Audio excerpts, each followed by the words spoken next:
Ever look at a photo and wonder, hey, was I even there? Maybe not that specifically, but with all the crazy AI stuff happening, you got to wonder how much of what we see is actually, well, real.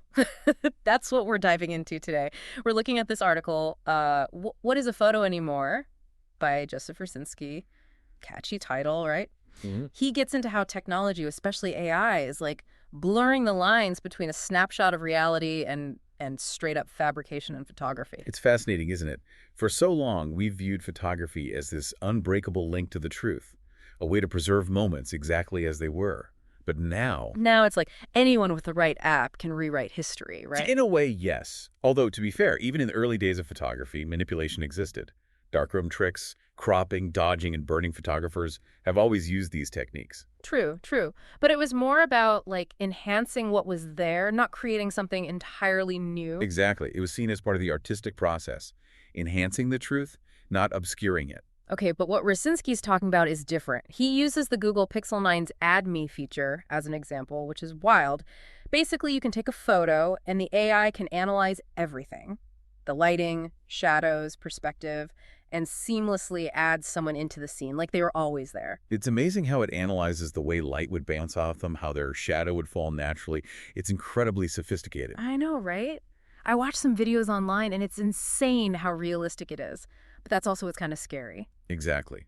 Because if we can add people so convincingly after the fact, it makes you wonder, what else can we change? And how would we even know?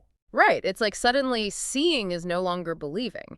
So what happens to photographic evidence? What happens to, our trust in images in general? Those are the big questions, aren't Yeah. they? And they have implications far beyond just photography. We're talking journalism, legal cases, even our personal memories. Whoa, okay. Yeah, I see where you're going with this. Sure. So what happens next? Do we just accept that we can't trust anything we see anymore? Do we just accept that we can't trust anything we see anymore? That's the scary part, right? It's not about throwing all our trust out the window, but it definitely raises the stakes.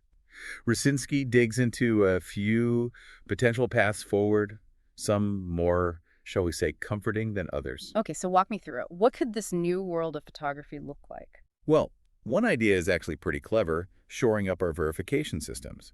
Imagine a world where every photo has, like, a digital watermark embedded using something like blockchain. Blockchain, huh? Like with cryptocurrency.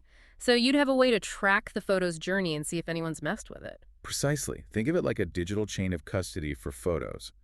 News outlets, legal teams, anyone who needs to prove an image is legit would have that ability. Okay, that makes sense. But what about just everyday people? Is everyone going to be running their photos through some blockchain scanner?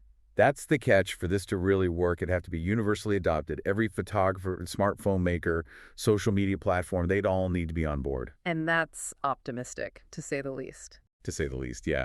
Plus, Raczynski points out, there's the question of who controls those systems. It's a lot of power over something as influential as photography. Right, right. So digital watermarks are one idea. What else is on the table? This one's a bit more out there. What if, instead of fighting this idea of photos being real, we just embrace the blur? Like, what if photography becomes more of an art form where manipulating reality isn't bad, it's expected? So kind of like how we view a painting or a sculpture, we don't expect them to be literal interpretations of reality, right? Exactly. We already see this with things like abstract photography, photo montages. Artists have been blending reality and imagination for ages. AI just, well, amps up the possibilities.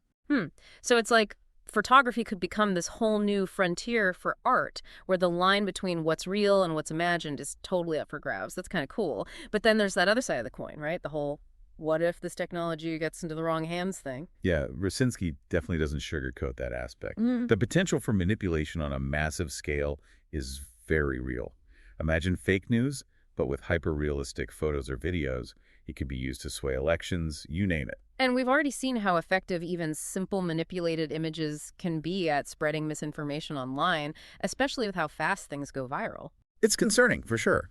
Which is why more than ever we need critical thinking, media literacy. We can't just blindly trust what we see, even, or maybe especially, if it looks incredibly real. It's concerning for sure.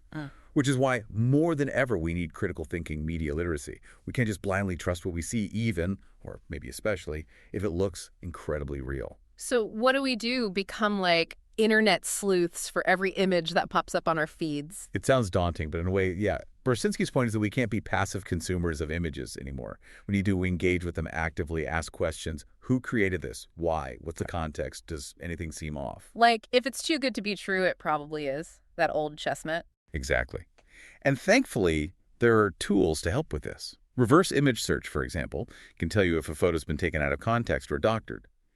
Fact-checking websites are also getting better at debunking misleading images that go viral. Right, right. So there are resources out there. But still, it feels like a lot to keep up with. It is. There's no denying that.